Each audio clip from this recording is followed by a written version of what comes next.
¿Cómo están? Muy buenas tardes. Muchas gracias por participar en nuestro webinar asociado al mes del pulmón. Mi nombre es Gonzalo Monge, soy coordinador de la Comisión de Rehabilitación Respiratoria de la Sociedad Chilena de Kinesiología Respiratoria. Y para hoy contamos con dos tremendos invitados y dos charlas muy interesantes asociados, ¿verdad?, a lo que nos convoca. Nos va a acompañar Santiago, muy conocido ya, yo creo que no necesita presentación, pero es kinesiólogo, vicedirector del Departamento de Cuidados Respiratorios de ALAT, centro privado, ¿cierto?, de medicina respiratoria en Paraná, Argentina, y es profesor de la Universidad Adventista de La Plata, Argentina. Nos va a acompañar en este contexto también con la charla El ejercicio como terapia de higiene bronquial, que es una tremenda charla que tuvimos la posibilidad de ver en el Congreso ALAT, y de ahí nace, ¿cierto?, que lo podamos invitar a esto en la fría ciudad de Cancún que tuvimos hace un par de meses. Y también nos acompaña el profesor, ¿cierto?, y destacado kinesiólogo Matías Soto, doctor en biotecnología de la Universidad Federal de Río Grande do Norte, profesor asociado a la Universidad Autónoma de Chile y especialista en kinesiología respiratoria de NACE, en conjunto con, ¿cierto?, su certificación en terapia respiratoria a nivel latinoamericano. Matías nos va a acompañar con la charla Uso el sitio STAN en rehabilitación, más allá del número de repeticiones, así que también un tema tremendamente interesante y que Santiago y Matías han potenciado mucho la evidencia de esta prueba, así que va a ser muy interesante también escuchar esta charla. Lógicamente, una vez que vayan terminando, ¿verdad?, las presentaciones, pueden dejar las preguntas en el chat y vamos a hacer una mesa redonda al final para, ¿verdad?, nuestros presentadores respondan lo que ustedes deseen. Así que, por favor, Santiago, adelante y después seguimos con Matías para ver estas tremendas presentaciones. Y gracias a todos por estar con nosotros. Bueno, muchas gracias por la invitación. Ahora voy a compartirles, ya ahí están viendo, ¿no? Sí, ¿se ve bien? Se ve perfecto. Bárbaro. Eh, bueno, la idea justamente es hablar hoy del ejercicio como técnica de higiene bronquial. Como comentó Gonzalo, esta charla la hicimos, la hablamos en el Congreso de ALAT.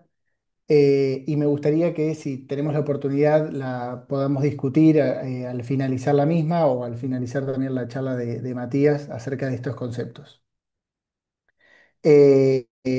La definición de técnicas de higiene bronquial en realidad es una variedad de estrategias utilizadas para eliminar las secreciones excesivas, y el objetivo es reducir la obstrucción de las vías respiratorias causadas por las secreciones que ocupan la luz bronquial, y así de esa forma, ahí está, prevenimos infecciones del tracto respiratorio, reexpandimos las áreas colapsadas del pulmón, mejoramos el intercambio gaseoso y con esto hacemos una disminución de la respuesta inflamatoria.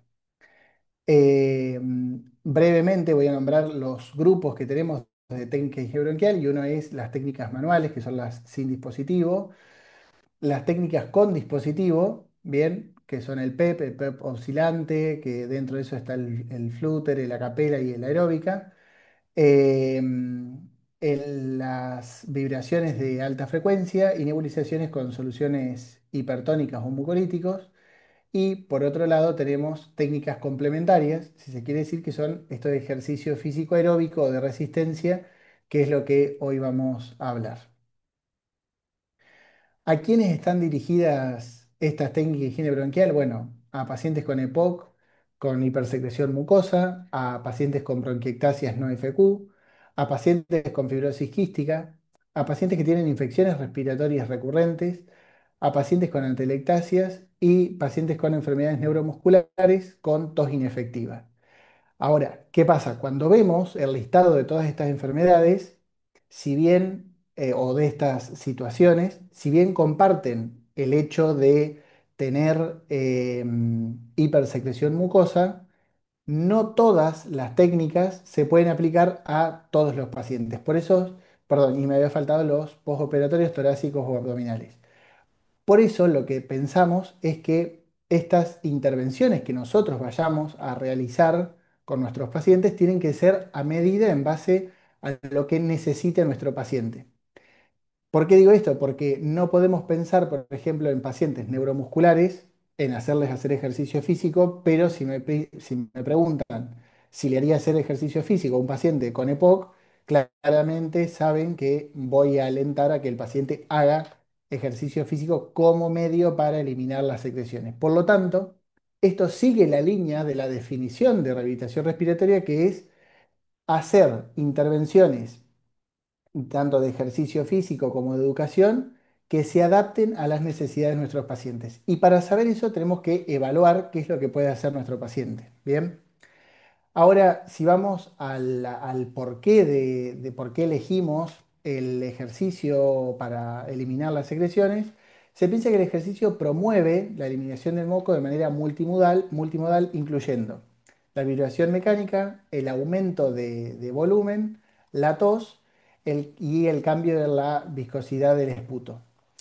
Y sobre este último punto, lo que podemos decir es que hay un estímulo de receptores beta 2 adrenérgicos con activación de glándulas submucosas que con la secreción de cloro por el CFTR y el consecuente movimiento pasivo de agua y sodio resultan en una expansión de la capa ciliar y del líquido de la superficie de la vía aérea. Y por otro lado, también hay una disminución del pH por hiperventilación, hay una alcalosis respiratoria con cambios conformacionales de las mucinas, lo cual mejoran la elasticidad del moco. Bien, por lo tanto ahí tenemos como dos teorías de por qué el ejercicio beneficiaría a la eliminación de las secreciones. Entonces, en comparación con las técnicas de higiene bronquial rutinarias, se demostró que el ejercicio aumenta la capacidad aeróbica. Esto ya sabemos que hay evidencia de que el ejercicio está recomendado a los pacientes con enfermedades respiratorias crónicas, aumenta el nivel de actividad y potencialmente entrenaría los músculos respiratorios. Y esto sabemos que, aparte del ejercicio físico, habría que entrenarlos con dispositivos que eh, existen hoy en día en el mercado. Ahora, ¿qué nos dice la literatura acerca de esto? No encontramos en una revisión sistemática que compara en pacientes con fibrosis quística el ejercicio versus las técnicas convencionales. Dice, no encontramos evidencia que sugiera que el ejercicio sea mejor o peor que otros métodos para mejorar la función pulmonar o eliminar la mucosidad de las vías respiratorias. Aunque el ejercicio sí mejoró la capacidad de ejercicio de estos pacientes y fue la opción de tratamiento preferida en uno de los estudios incluidos en la revisión sistemática.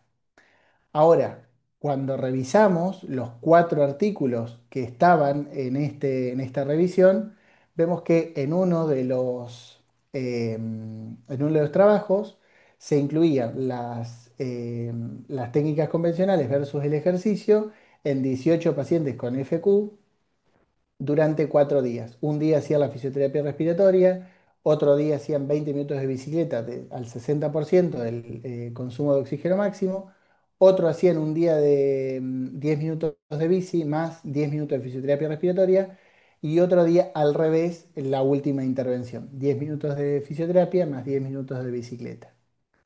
En otro estudio incluido en esta revisión, se incluyeron 17 pacientes en donde se veía la comparación de ejercicio versus drenaje postural. Pero cuando revisábamos qué hacían en la parte de ejercicio era 0,3 watt por kilo y le incrementaban la carga 0,3 watt por kilo cada 2 minutos hasta que no podían continuar. O le haya bajado la saturación más de 15% el valor absoluto o haya caído más del 75% de la saturación de oxígeno. El otro estudio era 19 pacientes versus otros 19 que hacían deporte 3 veces por semana y no detallaban más acerca de la intervención en sí. Y el otro era una carga de 0,5 watt por kilo durante 30 minutos por semana versus PEP durante 30 minutos una vez por semana. ¿Qué pasa con todo esto? Que los trabajos que se incluyeron en esta revisión no reflejan el modo de entrenamiento habitual a los programas de rehabilitación pulmonar, tanto de Chile como los de Argentina, y el tiempo de la evaluación de esta intervención fue muy corto. Por lo tanto, esta falta de evidencia o falta de poder decir si el ejercicio era superior o no a otras técnicas, la verdad que sigue siendo poco claro. Ahora, ¿qué dice la literatura cuando vemos que se han hecho estudios que investigaron acerca de qué opinaban los fisioterapeutas? Y parece que en Australia les gusta hacer encuestas a los fisioterapeutas y en 2013 se hizo un estudio, o sea, se hizo una encuesta a fisioterapeutas que atendían pacientes exacerbados por EPOC, en 2019 a fisioterapeutas que atendían a pacientes con fibrosis quística y en 2021 a fisioterapeutas que atendían a pacientes con bronquiectasias. El primer estudio lo que encontraron fue que había una frecuencia de uso de ejercicio de que el 65%, perdón, de los fisioterapeutas prescribían técnicas de higiene bronquial en el 60 o 100% de los pacientes y la más prescripta dentro de todas estas técnicas era en el 89% el ejercicio físico, el 81% técnicas de expiración forzada y 79% el ciclo activo de la respiración. Esto es en pacientes con EPOC en una exacerbación aguda. ¿Qué es lo que ellos percibían? Que estas técnicas fueron consideradas altamente efectivas y cuando se preguntaba acerca del conocimiento de la evidencia, el 43% pensaba que la evidencia era favorable, 30% la consideraban inconclusa y 19% no estaban seguros. La conclusión de este estudio es que las técnicas de higiene bronquial son prescritas frecuentemente en EPOC exacerbados, con una percepción general de que su rol es importante en el manejo global del paciente y el uso del ejercicio físico como limpieza de vías aéreas requería más investigación. Por otro lado, habían investigado también en el año 2019 a adultos con fibrosis quística y sus técnicas de higiene bronquial y el 58% hacían técnicas de limpieza casi a diario en periodos de bienestar, en donde esto lo incluían como caminatas, levantamiento de pesas y trote fueron los más reportados. ¿Y qué creían acerca del ejercicio como sustituto? El 43% creía que el ejercicio podía reemplazar las técnicas tradicionales y el 44% había usado el ejercicio como un sustituto los últimos 3 meses. La principal razón fue la experiencia personal, ya que el 85% lo creía como mejor y más tolerado hacer ejercicio que hacer técnicas de higiene bronquial. Eh, ¿Quiénes eran? Y acá está esto que yo les decía acerca de hacer intervenciones a medida. ¿Cuáles eran las características de quienes más los usaban? Los que mejor función pulmonar tenían, bien, con un BEF promedio de 68%, y menor percepción de carga de esputo y severidad de la enfermedad tenían. Es decir, la autopercepción del paciente para adherir a una técnica en específico es sumamente importante. Los ejercicios más citados como efectivos y sustitutos de técnicas convencionales eran trotar o correr, deportes recreativos o una caminata rápida. ¿Y qué percibían los pacientes? Bueno, que tenían menos congestión y tos reportada después del ejercicio. Y como conclusión, esto lo que determinó el estudio es que el ejercicio es ampliamente usado como sustituto de técnicas tradicionales de limpieza de vías aéreas en adultos con FQ, pero se necesitaban más estudios que evalúen su eficacia clínica sostenida. Y por último, en el año 2021, el estudio que evaluó las exacerbaciones agudas en pacientes con bronquiectasias, ahora, el 89% de los fisioterapeutas prescribían técnicas de higiene bronquial al 81 al 100% de los casos, y la segunda técnica más usada era el ejercicio físico. En la primera fue el huffing dirigido. Bien, también estaba el ciclo activo de la respiración en el mismo lugar que el ejercicio físico. ¿Cuál era la percepción de la efectividad? El ejercicio físico 100% lo percibió como efectivo, el PEP era en un 97% y el huffing dirigido en un 95%.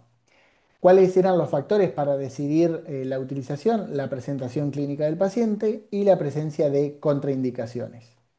¿Y qué conclusión sacaron? Que las técnicas de limpieza son parte rutinaria del manejo de las exacerbaciones bronquiectasias, con diferencia en técnica y percepción de la efectividad según la edad, y el ejercicio físico es ampliamente percibido como efectivo, pero se requería más investigación de calidad sobre su uso en este contexto.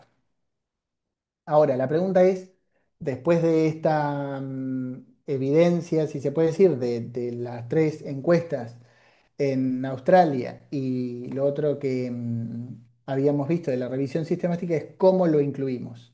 Primero, ante todo, y esto creo que en cualquier charla que doy lo comunico, es evaluar al paciente, no solo para las técnicas de higiene bronquial, sino para cualquier tipo de intervención que yo vaya a realizar.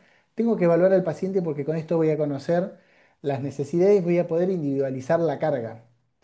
Y con esto voy a poder elegir el método de entrenamiento a utilizar y voy a optar quizás ahí por realizar primer entrenamiento aeróbico si es que el paciente tiene muchas secreciones, porque esto me va a permitir que luego el entrenamiento muscular lo haga mucho más aliviado.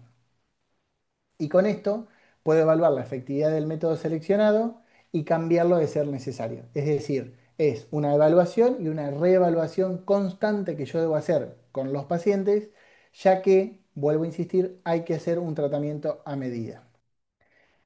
Y cuando pienso en todo esto, lo más importante es preguntarle al paciente cómo se está sintiendo y qué es lo que le gusta hacer y qué alternativas puede ofrecerle. Y muestro, en este caso, una paciente que haciendo un juego con un juego de luces que tenemos en nuestro centro, hace una especie como de sentadilla o sit to stand, ahora después lo podemos ver, van a ver que se ayuda con las manos, pero ¿qué nos genera esto? Genera que aumente la ventilación, genere un intercambio más fluido y pueda eliminar secreciones. Y esta paciente particularmente, que no le gusta hacer sentadillas o no le gustaba, encontró una motivación con las luces, con el hecho de jugar y se concentraba en estar pendiente de si tocaba o no la luz y generaba una adherencia o una motivación distinta para adherir más al tratamiento. Ahora, ante todo, hay que tener ciertas precauciones y, por ejemplo, en pacientes con asma hay que recordarle hacer previamente los broncodilatadores y evaluar durante el ejercicio si hay signos de alguna broncoconstricción y realizar siempre un calentamiento, o sea, con todos los pacientes, pero más con los pacientes con asma. En los pacientes con EPOC, ver las comorbilidades cardíacas y monitorear los signos y síntomas.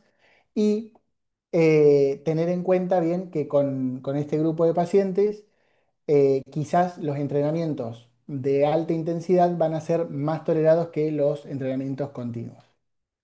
Ahora, luego de todo esto tenemos ciertas conclusiones. La primera conclusión es que el ejercicio no reemplaza las técnicas de higiene bronquial convencionales, especialmente en pacientes con gran carga de secreciones o poca capacidad de cooperación, como había mencionado en los pacientes neuromusculares. Sin embargo, existe un grupo de pacientes que solo utiliza técnicas pasivas como el drenaje postural, percusiones, dispositivos y demás, y que podría beneficiarse con la inclusión de ejercicio físico en su rutina. Y el ejercicio tiene beneficios adicionales, esto lo había mencionado al principio, que mejora la capacidad funcional, promueve la movilidad del moco, reduce disnea, potencia el estado general del paciente, reduce enfermedades cardiovasculares y mejora el sueño. Y consideramos que el ejercicio representa una oportunidad estratégica para motivar a estos pacientes a adoptar una actitud más activa frente a su tratamiento, reforzando la autonomía y la adherencia. Por lo tanto, integrar el ejercicio como parte del abordaje integral no implica suplantar las técnicas existentes, sino sumar una herramienta que puede mejorar tanto el pronóstico como la calidad de vida de nuestros pacientes. Muchas gracias. Muchas gracias, Santiago. Qué tremenda charla. Genera un poco un cambio de paradigma que lo hablamos, ¿cierto?, la vez anterior en el Congreso, ya que efectivamente en muchos casos la indicación cuando las personas tienen exacerbaciones es que no hagan actividad física, bajar la intensidad terapéutica, el reposo, que lo hemos visto cuántas veces, ¿cierto?, que estén 1 o 2 semanas sin hacer, ¿verdad?, sus programas de ejercicio solo por tener esta exacerbación y ya vemos que la indicación debiera ser hacia el otro lado, ¿cierto? Sino que ejercicio bien controlado, bien evaluado, ¿cierto? Pero no dejar la actividad. Así que tal cual. extraordinaria charla. Eh, Santi, vamos a hacer las preguntas al final para darle el Sí, sí, espacio a sí, Matías. ¿M? Y sí, bueno, obvio. todos los que se van agregando, los que están, pueden ir dejando las preguntas en el chat para al final hacer una mesa redonda con el profesor Santiago y el profesor Matías. Matías, por favor, si nos puedes compartir tu presentación y comenzamos con Se ve, ¿cierto? fantástico, se ve. Así que adelante, el escenario es suyo, Matías. Muchas gracias. Bien, la presentación que les voy a hacer es acerca del sitio pero es una presentación que no va a hablar de lo que ya todos hablan, ¿cierto? Que es de la prueba, cuándo hacerla, en qué hacerla, sino que vamos a ir un poquito más allá, a intentar dejar algunas métricas que nos puede dar esta prueba que es bien versátil. Y bueno, plantar una semilla para que nazcan nuevas ideas hacia el futuro. Ya el título lleva por nombre Uso del citostat test en rehabilitación más allá del número de repeticiones. Bien, la prueba de citostat, ¿cierto? Eh, conocida, ¿cierto? La de 5 repeticiones, 30 segundos, un minuto, ampliamente utilizada, y una de 3 minutos que no está tan reportada, que puede ser un poco o muy exigente para muchas personas. Eh, la idea, ¿cierto?, de hacer de 5 repeticiones lo más rápido posible, evalúa fuerza, se ocupa en algunas evaluaciones como el SPPB para riesgo de caída.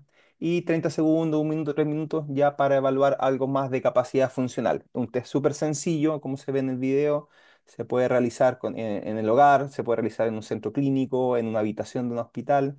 Es bien versátil en ese sentido, ¿ya? Como requerimientos, una silla estándar de 43, 46 centímetros. No hay tanta diferencia. Estamos desarrollando una investigación donde Santiago la lidera y hemos visto que hay diferencia en el número de repeticiones, pero que clínicamente eso no sería relevante y tampoco así en la potencia generada por la diferencia en la altura de la silla. Además, utilizar un cronómetro, ¿cierto? Para cuantificar las 5 repeticiones, el tiempo que se demoran en hacer las 5 repeticiones, o poner los límites de tiempo, ya sean en el 30 segundos y un minuto. Una planilla, una hoja de registro para evaluar ciertos los signos vitales iniciales, el rendimiento durante la prueba, la comparación con valores de referencia, etcétera. Uso de pulsioxímetro y o monitor de frecuencia cardíaca, una banda cardíaca, un reloj de entrenamiento, ¿cierto? Un smartwatch puede ser útil. Obviamente, si un paciente respiratorio crónico que tiene riesgo de hipoxemia durante el esfuerzo, sería mucho mejor tener un pulsioxímetro. Una escala de voz visual, ya sea impresa o mostrarla, ¿cierto? En algún medio digital, una tablet, un teléfono móvil.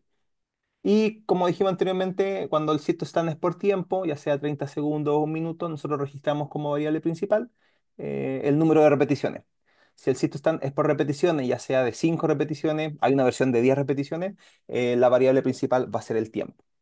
Bien. Y clásicamente nos han mostrado los valores de referencia como números de repeticiones, divididos por rango etario y sexo. ¿Ya? Esto aplica tanto para un minuto, 30 segundos, el de 5 repeticiones, los valores que se ocupan en el Senior Fitness Test para el de 30 segundos, o en el SPPB también para el de 5 repeticiones. ¿Ya?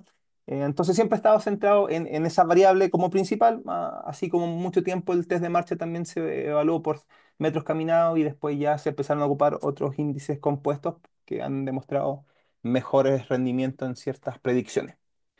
Y bueno, es así como nosotros ocupábamos valores de referencia extranjeros e hicimos un proyecto bien bonito a nivel latinoamericano, donde pudimos publicar los valores de referencia nacionales para un minuto, 30 segundos, 5 repeticiones.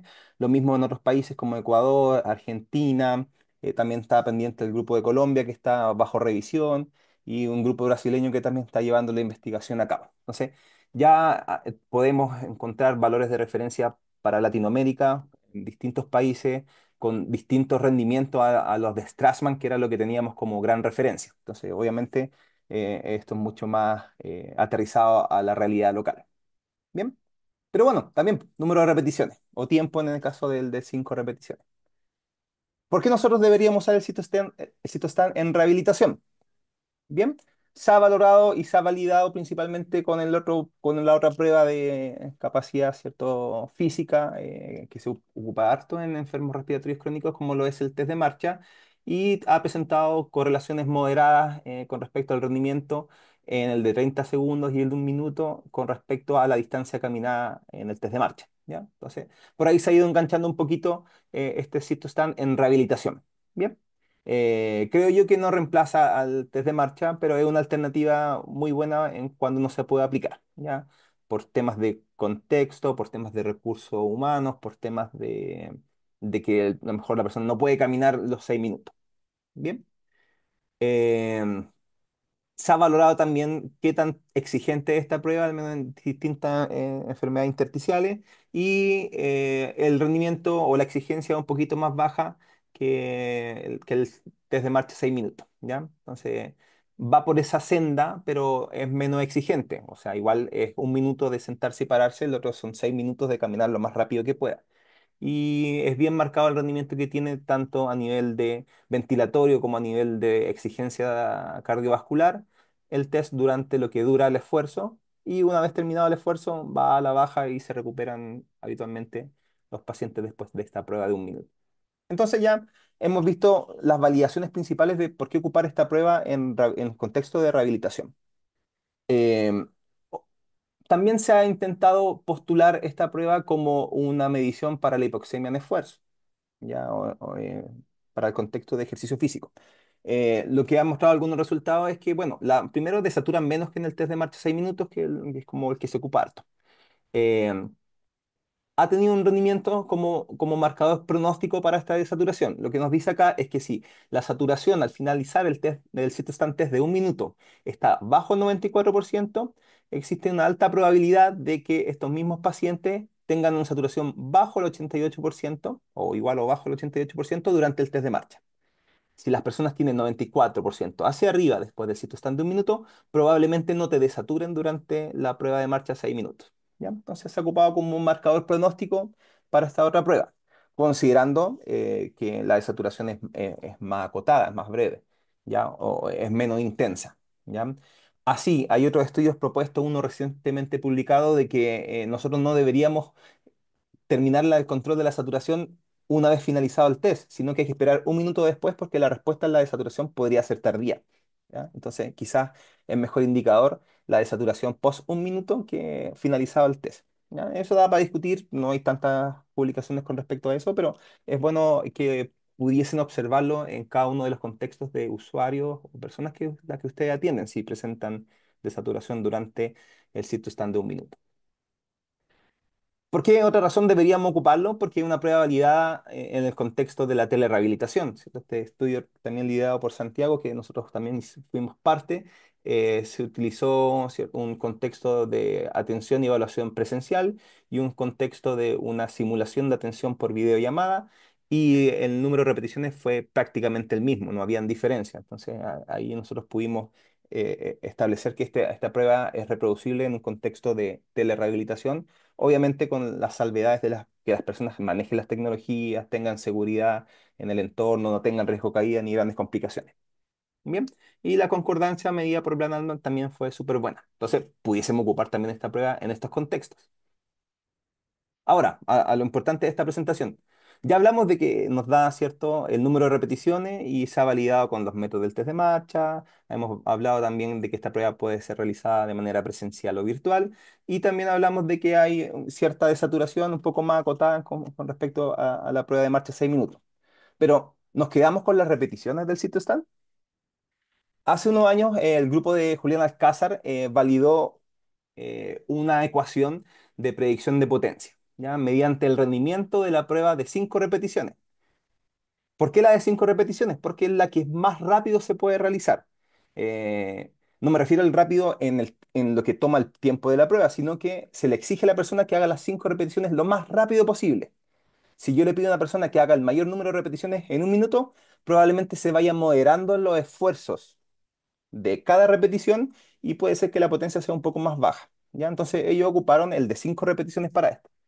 Y lo más importante son estas dos que están acá abajo, que mediante un factor de el peso corporal por 0,9, porque descontaba el peso de las piernas, por la estatura de la persona por 0,5, que son lo que sería la fase concéntrica, y ¿cierto? La altura de la silla y el rendimiento durante la prueba, uno pudiese sacar la potencia utilizada por las piernas para llevar a cabo este ejercicio, ¿ya? Esta prueba.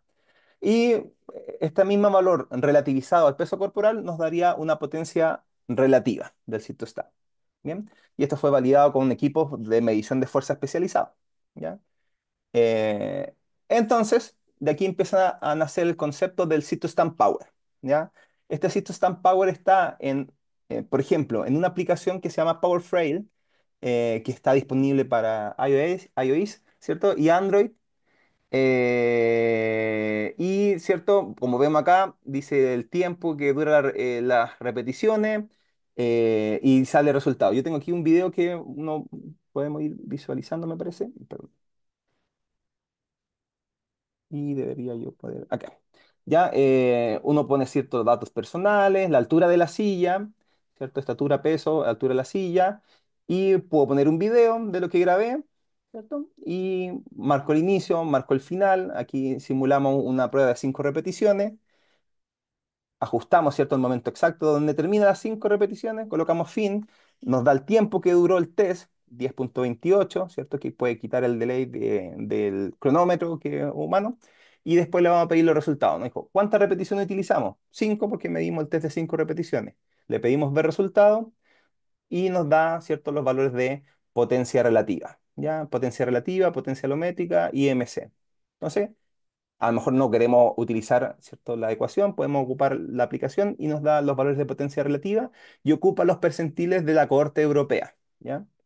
Es lo que está disponible, así que nos va a dar, ¿cierto? Los percentiles de nuestra potencia. Entonces ahí tenemos un rendimiento o una métrica diferente. ¿Qué tan potentes son las extremidades inferiores o el tren inferior de nuestro usuario? ¿Ya? ¿Por qué es importante esto? Aquí hice, ¿cierto? Una simulación. Si tengo una persona, ¿cierto? Como la anterior, que el test dura 10,3 segundos aproximadamente, y tengo otra persona de sexo masculino un poco más joven que el test dura lo mismo, el rendimiento uno podría decir, mira, es más o menos similar. Pero veamos, quizá esta persona de sexo masculino más joven tiene un peso mayor, el IMC al menos es mayor, ¿ya? Entonces, ¿son iguales un rendimiento? Vamos a ver la potencia muscular relativa. No, ¿cierto? La persona de la derecha, a pesar de ser más joven y tener de sexo masculino y tener el mismo tiempo que la persona de sexo femenino y que es mayor, la potencia de la persona de sexo masculino es mucho mayor. Entonces, el rendimiento al parecer no es igual, es un poco más bajo para la persona de la izquierda, porque tiene una potencia muscular relativa mucho más baja. Entonces aquí ya relacionamos conceptos de no solo del sexo y la edad, sino que del peso, de la altura y del mismo rendimiento durante la prueba. ¿Qué tan potente tiene sus extremidades inferiores? Y acá hay otro concepto de potencia muscular alométrica que tiene que ver con la potencia y el área corporal. ¿Ya? Con la aplicación nosotros podemos sacar, con la duración del test y de cinco repeticiones, la potencia para el stand de 5 repeticiones, o si queremos sacar el stand power de 1 minuto, colocamos duración del test 60 segundos y el número de repeticiones que realiza durante ese minuto, y vamos a obtener el stand power de 1 minuto. ¿Ya? Bien, ¿y qué hacemos con esa información? Nosotros publicamos un trabajo el año pasado para ver, la pregunta fue la siguiente: ¿cuál de estas tres pruebas discrimina mejor el paso de los años en la población? ¿Cómo se hizo? Se normalizó a Z-score, que es una medida estadística que va con respecto a las desviaciones estándar. Entonces se midió potencia, potencia relativa y potencia alométrica. Entre más abajo esté el valor, más se distancia del grupo de referencia que eran los jóvenes. Entonces, lo que se vio tanto en sexo femenino como en sexo masculino, que las pruebas de 1 minuto estaban más baja en potencia para la población de 60 años hacia arriba. Entonces, quizás la prueba de 1 minuto es la que discrimina mejor el paso de los años en términos de potencia, o así al menos nos dio en nuestra corte. Entonces, claro, podemos sacar cualquiera de los tres test y ya le mostré cómo obtener los valores de potencia relativa. Y por el peso pueden sacar la potencia eh, absoluta. Bien, ahora, ¿qué hacemos con esta información? Y aquí está el concepto de Power Pega, ¿sí? Un concepto bien novedoso que lo que establece principalmente es que muchos conocemos la sarcopenia como la pérdida de la masa muscular, Pero esto es lo que ocurre de manera más tardía. Antes ocurre la dinapenia, que es la pérdida de fuerza, pero antes ocurre la powerpenia, ¿cierto? Que es la pérdida de la potencia a pesar de no perder masa muscular. ¿Ya? Entonces, se establece como un marcador biológico precoz. Y por eso es lo interesante de medir la potencia. ¿Ya? Entonces, este concepto es bien novedoso. Carlos Cruz, que es kinesiólogo de la Universidad de Chile, ha participado en algunas publicaciones con respecto a esto y es algo que hay que explorar y desarrollar aún más. Bien, con respecto a esta misma medida de Cytostamp Power, se ha relacionado con un peor compromiso funcional, tanto por mediciones como peor calidad de vida, fragilidad, mayor discapacidad, menor fuerza de presión manual, y se establecieron los percentiles suavizados o con el método LMS. ¿Qué es lo relevante de este estudio del Cytostamp relativo? Es que se pudieron establecer puntos de corte, perdón. Si el sexo masculino tiene menos de 2,5 watts por kilogramo de peso, pudiese tener, ¿cierto?, powerpenia. Si la mujer tiene menos de 1,9 watts por kilogramo de peso, puede tener powerpenia y relacionarse con mayor fragilidad, mayor discapacidad, peor calidad de vida. ¿Ya? Y estos son los puntos de corte que se están estableciendo, al menos en Europa, porque son los datos de Cytostamp Power, el banco de datos que tiene el grupo de Alcázar. ¿Ya? Bien, encontramos este gráfico, ¿cierto? De la trayectoria funcional según el sitio estampado relativo, de esta potencia relativa para el kilogramo de peso por los pacientes. Y vemos que obviamente hay una caída en función de la edad. Eso es normal y pasa en todas las funciones biológicas. Lo que establece, ¿cierto?, la fragilidad o la pérdida de potencia, este concepto de powerpenia, es que la caída es mucho más marcada a pesar de mantener un peso corporal. Si normalmente podemos perder 1,4% por año, en estas personas pudiese llegar a 3,5 por año. ¿Ya? Entonces genera esta mayor fragilidad, menor funcionalidad que hablamos anteriormente. Lo bueno es que si detectamos estos pacientes, los entrenamientos enfocados en potencia y en HIIT pueden ser factores de tratamiento válidos para ello, ¿cierto? Eh, y quizás en eso deben estar enfocadas las intervenciones cuando sean detectadas este tipo de condiciones en nuestros usuarios. ¿Ya? Nuestros datos de Cytostamp Power, lo que hemos visto o lo que nosotros estamos investigando es cómo la actividad física pudiese ser un factor protector, ¿ya? Si nosotros consideramos el Cytostamp Power relativo en nuestra cohorte, no diferenciada por sexo, pero sí por niveles de actividad física y edad, lo que vemos, por ejemplo, es que a los 50 años una persona que relata no tener o no hacer o tener una baja actividad física semanal, pudiese tener el mismo rendimiento que una persona de casi 70 años que realiza un alto nivel de actividad física. ¿Ya? Entonces es un factor protector. Es como que tu rendimiento al hacer actividad física te protege varios años por sobre quien no lo realiza. ¿Ya? Y la otra métrica que nosotros fuimos obteniendo es que la gente que realiza un nivel alto de actividad física tiene menor probabilidad de tener a las etapas finales de la vida un valor de potencia relativa, si están bajo el umbral de 2,5 watts kilogramo de peso. Pero esta probabilidad aumenta si es que los niveles son bajos de actividad física.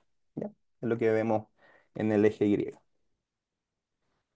Bien, ya hablamos de otro concepto que probablemente nos ocupa mucho, que era el sitio Stamp Power y que es una métrica que no es tan difícil de obtener. Hay aplicaciones que nos ayudan, ¿cierto?, a calcularla y ya sea por video o solamente metiendo los datos. Eso no lo dije, pero hay una opción de no pongo el video, sino que quiero ingresar manualmente los datos. Y lo ingreso como una calculadora y te da el resultado final. Y puedo grabar estos pacientes. Bien, existen variantes también y una de las que nosotros hemos ido desarrollando es el cytostat unilateral o One Leg Cytostat Test, ¿ya? Que se realiza, ¿cierto? Como dice su nombre, con una sola pierna, la otra no debe tener ningún tipo de contacto con el piso, ¿ya? ¿Para qué nos va a servir? Principalmente para medir la fuerza y potencia unilateral de las extremidades inferiores, ¿ya? Primero validamos cuántas veces hay que realizarlo, lo hicimos con 3 intentos y no hay grande diferencia entre realizarlo, ¿cierto? Entre 2 y 3 veces, pero sí entre 1 y 2 veces y 1 y 3 veces. Por lo tanto, lo que nosotros establecemos es que esta prueba al menos debe ser realizada con 2 intentos. No nos podemos quedar con uno porque hay un fenómeno de aprendizaje. Si queremos el más bajo, probablemente hay que hacer un tercero, pero con dos estaría suficiente porque entre el segundo y el tercero, tanto para la extremidad dominante como para la no dominante, no hay diferencia estadísticamente significativa. Bien, ahí hay otro concepto más, ¿cierto? Del One Sit Test, pero ¿qué estamos investigando actualmente? Bien, en un grupo de pacientes con hipertensión de la arteria pulmonar, estamos viendo que claramente el rendimiento del sitio stand es más bajo. ¿Por qué se produce esto? Estamos validando, ¿cierto?, el uso de herramientas de medición de componentes vasculares como el PhysioFlow y componentes de medición del metabolismo muscular periférico como el NIRS. Y en este gráfico, al menos, que lo que queremos mostrar, que es bien llamativo, es que hay una disminución durante el esfuerzo del total de la hemoglobina mucho más marcada en las personas con hipertensión de la arteria pulmonar en comparación al grupo control que es sano y de la oxihemoglobina, ¿ya? Lo que pudiese marcar, ¿cierto?, que hay una restricción vascular en el músculo durante el esfuerzo. Por eso, ¿cierto? Tiene menor cantidad de hemoglobina total. Y hay problemas de oxigenación muscular, eh, probablemente o porque hay un mayor esfuerzo o porque hay problemas de distribución central, ¿cierto? Por un gasto cardíaco más limitado. Entonces, ya estamos estudiando los componentes de por qué en algunas patologías el rendimiento puede ser más bajo y esta es una de ellas. Con respecto también, ¿cierto?, al rendimiento muscular, hay otra ecuación que se ocupa, que es el índice de calidad muscular, ¿cierto? Que se ocupa la longitud de la pierna, el peso corporal, la gravedad, ¿cierto? El tiempo del sit stand de 5 repeticiones y pudiésemos calcular qué también, ¿cierto?, se encuentra ese músculo. Claro, si nosotros tenemos un ecógrafo, hagamos, ¿cierto?, estas pruebas de valoración de calidad muscular con ecografía, pero si no tenemos esa, la ecuación de índice de calidad muscular pudiese ser una buena medida y claramente estamos evaluando en personas mayores en Brasil estos indicadores. Aún tenemos muy pocos datos, así que no hay nada que pudiésemos mostrar tan certero, pero se está haciendo y es probablemente lo que venga ya publicación el próximo año. El One Leg Sit Stand Test, como evaluamos dominante versus no dominante, empezamos a ver, ya, existe asimetría entre el rendimiento de una extremidad y la otra, entre la dominante y la no dominante, así como existe en el hand grip. Y lo que hemos visto con nuestros pocos pacientes es que hay una tendencia a aumentar esa asimetría hasta los 60 años. ¿Qué pasará después? Eso es lo que no nos hemos planteado hasta el momento, porque nuestro proyecto llega hasta 60 años, pero estamos en una segunda fase de ampliar esta muestra a 80 años, viendo la validación de cómo poder hacer esta prueba, que es muy exigente, pero para poder ver si es que esta asimetría aumenta. No hay tantos datos de asimetría de extremidades inferiores. La asimetría medida por hand grip, perdón, ha sido marcador de riesgo de caída, de sarcopenia, pero en estudio de extremidades inferiores no hay tanto, entonces quizás es novedoso poder encontrar alguna valoración que nos entregue información más certera de lo que pasa en la población mayor. ¿Ya? Durante la evaluación del One Leg Sit Stand Test, principalmente hay actividad muscular del tren inferior de manera constante en cada uno de los hitos, ¿cierto?, de levantarse y sentarse. Uno puede pensar que glúteo mayor, el vasto lateral son los que más se activan, pero también en términos de proporcionalidad hay gran activación del tibial anterior, del gastrocnemio medial. Entonces, es una prueba muy demandante de la extremidad inferior. En términos de tiempos de contribución, más o menos muy parecido entre el tibial anterior, el gastrocnemio, el recto femoral, el glúteo mayor y el bíceps femoral, ¿ya? Entonces, hay una gran participación, al menos en tiempo, de todos estos músculos durante el esfuerzo.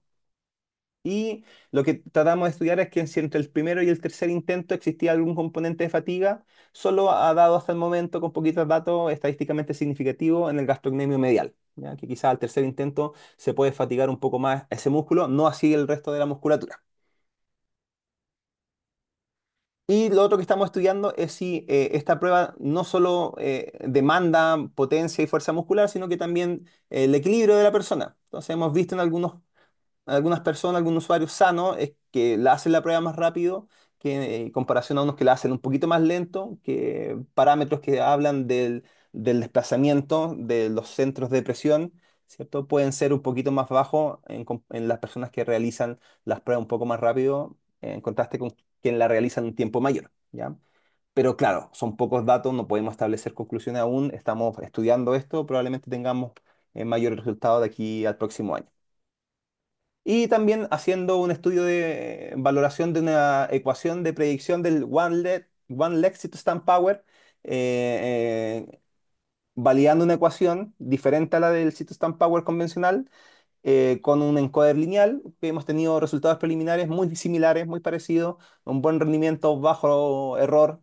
eh, y esa es la ecuación que nosotros estamos probando. No está publicado, por supuesto, porque estamos recién en etapas de calibración de la fórmula. Probablemente cuando tengamos más muestras vamos a encontrar la ecuación más precisa. De momento en la que estamos, y podemos mostrarla hasta el momento, que hemos tenido que modificar con la del sitio stand bilateral, el términos de desplazamiento, duración de la fase concéntrica, el peso corporal, porque ya no están las dos piernas apoyadas, sino que solo hay una, por lo tanto la otra también suma peso. Entonces estamos en etapa de calibración de la ecuación, pero al parecer podemos tener una ecuación y se puede desarrollar una muy similar a la del sitio stand convencional. Ya como conclusiones, las pruebas de Citostam presentan tremendas ventajas, son fáciles de implementar, es de rápida interpretación y pueden entregar información valiosa del estado funcional de nuestros pacientes. Debemos evaluar también el estado de la potencia muscular para prevenir, detectar y tratar la pauerpenia. El, el Citostam de una pierna es una prueba que está en desarrollo que puede proporcionar cierta información relevante en algunas patologías y también en la detección de asimetrías corporales. Muchas gracias por su atención. Muchas gracias, profesor Otto, por esta gran presentación y que lógicamente amplíe el abanico de la prueba, ¿verdad? Por todo lo que mostraste y qué interesante la ecuación final. Así que ojalá esté pronto para poder acceder y poder tomar en el fondo de valor nuestros pacientes. Que la realice. Eh, ¿Ah? Para que la realicen Sí. y la suba a Strava. No sé si tienen preguntas todos los asistentes. Estamos con 105 participantes en la actualidad. Eh, Pueden agregar sus preguntas, ¿verdad?, al chat y yo las voy ordenando para ambos, ¿cierto?, docentes y presentadores que estuvieron con nosotros. Mati, por mientras, yo quería hacerte una consulta a ti y otra a Santi. ¿Tiene costo esta aplicación? No, es gratuita. Ya se baja automáticamente y bueno, la idea me imagino de usted de hacer una fórmula es que también tenga una aplicación, digamos, para smartphone o teléfono inteligente, ¿no? Puede ser una etapa, o sea, si me pregunta a mí muy sinceramente, es primero hay que darle cierto mayor distribución a la prueba y que la prueba ojalá sea validada en más patologías. Tiene validaciones, por ejemplo, en compresiones radiculares que generan disminución de la fuerza unilateral de extremidad inferior, en cirugía de reconstrucción del ligamento cruzado anterior en etapas más avanzadas. eh, no es tanto así como para rehabilitación respiratoria probablemente, pero para otras patologías. O también en el estudio de las asimetrías corporales. Entonces, primero validarla bien y después pensar en una aplicación, sino que puede ser una planilla que donde la gente pueda calcular. Habría que verlo después. Ahora estamos como enfocados en validar la ecuación y darle difusión a esta prueba. Ya, extraordinario. Muchas gracias, Matías. Santiago, consulta, bueno, tú mostraste Mm. una secuencia de una persona entrenando. Eso es digamos, esta luz o sistema es algo tuyo, hay, digamos, No. alguna publicación de eso, es un sistema que ustedes ocupan en la clínica, Mm. en el No, no, hospital. no, no es algo que esté publicado, tiene que ver con una cuestión de hacer una intervención a medida y es justamente con esta paciente veníamos con ciertos problemas de adherencia, estaba justo hace muy poco tiempo, había tenido la prescripción de oxígeno domiciliario, lo cual hacía que ella se sienta más cercana a la muerte, o sea, ella había asociado que estaba peor y que eso ya como que no tenía mucho sentido hacer la rehabilitación, entonces estaba siendo muy difícil que haga ejercicio aeróbico y demás, y encontré esta forma de como para que adhiera más al ejercicio, pero no es que hay algo que esté escrito de que esto sea superior a hacer un entrenamiento en cinta. Yo creo y vuelvo a insistir que ante todo hay que evaluar al paciente y sobre todo preguntarle qué es lo que le gusta para ver en base a lo que nosotros sabemos que tienen que hacer, cómo lo adaptamos para el paciente. Porque se ve entretenido, me imagino que al sacarlo del foco de la actividad, hasta quizás se cansa menos o está pendiente, ¿verdad?, de seguir la luz o el movimiento, ¿verdad?, Tal directamente cual, más saca el que... foco de eso. Sí, sí. Ivana tiene una pregunta para el profesor Otto. Como en la Powerpenia, ¿cierto? Hay un percentil que marca el límite inferior. Cuando se habla de las repeticiones en el test de 1 minuto, hay valores de referencia según la edad. Existen además una interpretación de la capacidad funcional cuando el paciente se encuentra por debajo del valor de referencia. No sé si se entiende, Matías. Está Sí, ahí en el chat, pero sí, yo no he leído trabajos que hablen de un corte de repeticiones como para decir, mira, menos de tantas repeticiones hay un compromiso funcional. ¿Ya? Em, Probablemente porque en el número de repeticiones influyen varios factores. Entonces, como establecer un puro corte, un puro punto, va a ser difícil con el número de repeticiones. El valor de potencia relativa, como dice la palabra, lo relativiza a características propias de la persona. Entonces ahí quizás es mucho más fácil establecer un valor de corte, pero no he leído nada. Sí existen los percentiles que se utilizan en los valores de referencia. Puede ser el percentil 2,55 que ocupe cada valor de referencia para decir ese es el límite inferior de normalidad y bajo eso ya te encuentras bajo la normalidad. Pero no he leído ninguno que asocie un número de repeticiones como tal con disfunción, mayor disfunción o mayor fragilidad. muchas gracias, Matías. Iván, espero que haya un poco orientado la pregunta del profesor Otto. Giovanni tiene una pregunta para Santiago sobre los criterios de ingreso y egresos en rehabilitación de personas con asma.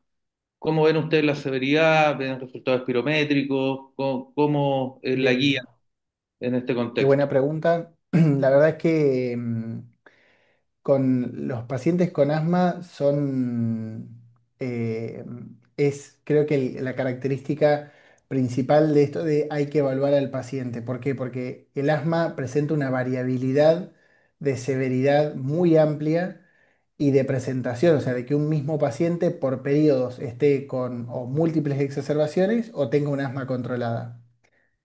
Pacientes que tienen asma leve o que tienen asma controlada y que siguen sus controles habituales con su médico y el médico cree que el paciente puede hacer ejercicio bajo sus propios medios y demás, considero que ese paciente debe seguir lo que esté haciendo, ya sea si hace ya deporte o lo que sea, eso lo puede seguir. No es que pretendo de que el paciente con asma sí o sí vaya al plan de rehabilitación. Ahora, ¿qué pacientes tiene que ingresar?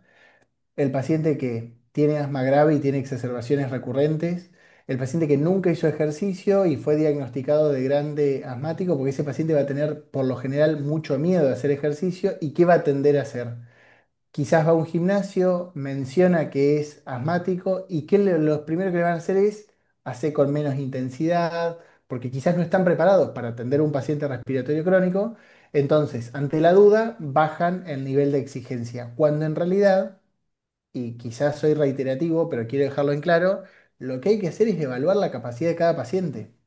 Y no podemos decir, no, bueno, yo no puedo dar una receta de paciente con asma que tenga un BEF de 40 o menos, no subirle mucho la velocidad y no darle pesos pesados. No tiene nada que ver ni con el BEF ni con nada que yo pueda orientar como receta. Tiene que ver con las características de cada paciente, con la idiosincrasia del ejercicio, es decir, cuánto sabe de cuánto se puede exigir, si tiene un control, si usa los medicamentos como prescribió su médico, y después individualizar la carga.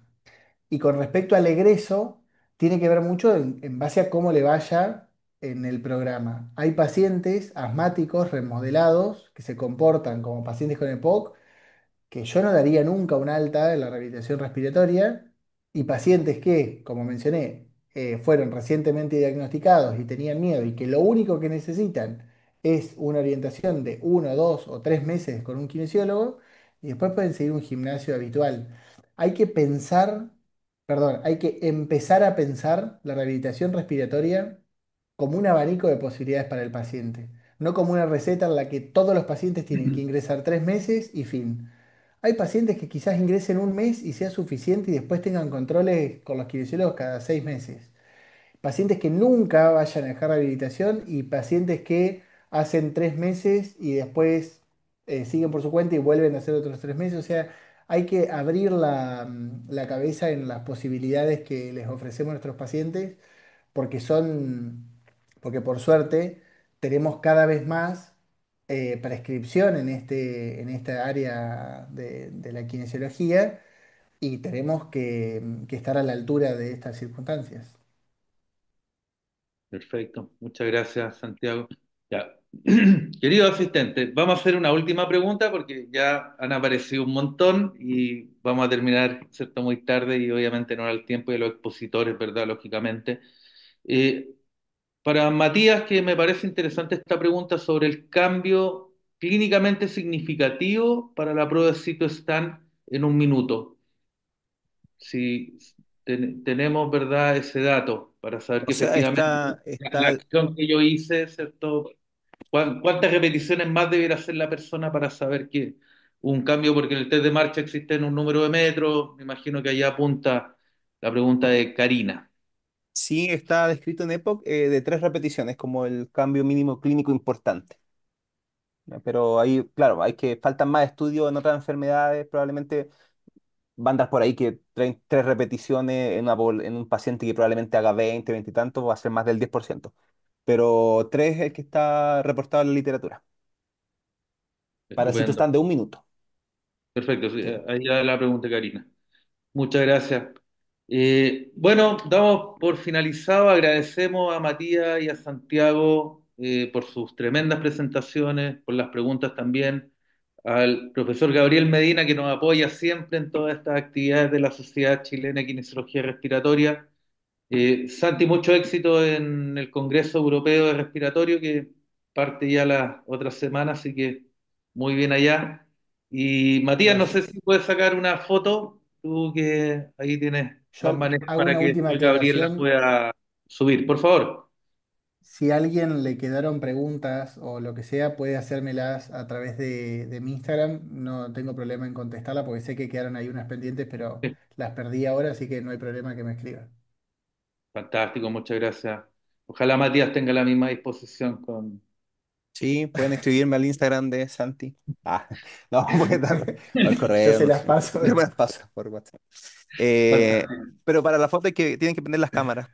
Vamos a salir poquito.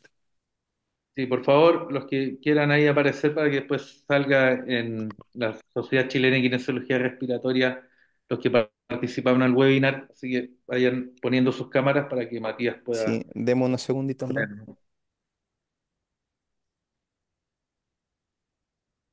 Y agradecemos nuevamente la tremenda participación, tuvimos más de en algún minuto 130 participantes, así que súper bien, ya creo que fue muy beneficioso esto del Día del Pulmón y dos presentaciones, insisto, muy interesantes para nuestro quehacer en rehabilitación respiratoria. Así que, y sacar de estos estigmas, ¿verdad? Que antiguamente no se veía tanto el tema físico en la parte respiratoria y gente como Santiago, Matías, ¿cierto? Rodrigo, Torres, nos han ido abierto, ¿cierto? La mente en ese sentido, ¿cierto? Que lo respiratorio no es solamente equipos o técnicas manuales, como bien decía Santi, sino que la actividad física es parte también de nuestro quehacer.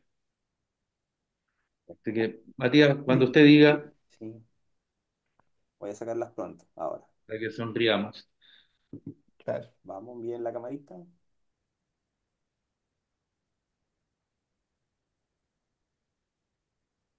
Una más. bien. No vayan a chocar, Matías.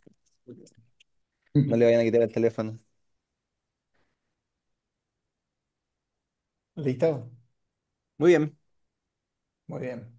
Fantástico. Ahí, Gabriel, después le mandamos la foto para nuestras redes sociales. Así que muchas gracias a todos por participar. Santiago, nuevamente, infinitas gracias por coordinarte con nosotros también, con tu apretada Gracias a agenda, igual ustedes que como Matías. siempre. Fantástico. Que estén muy bien todos y que tengan unas muy buenas noches. Que gane Nos Chile. vemos. Gracias. Gracias.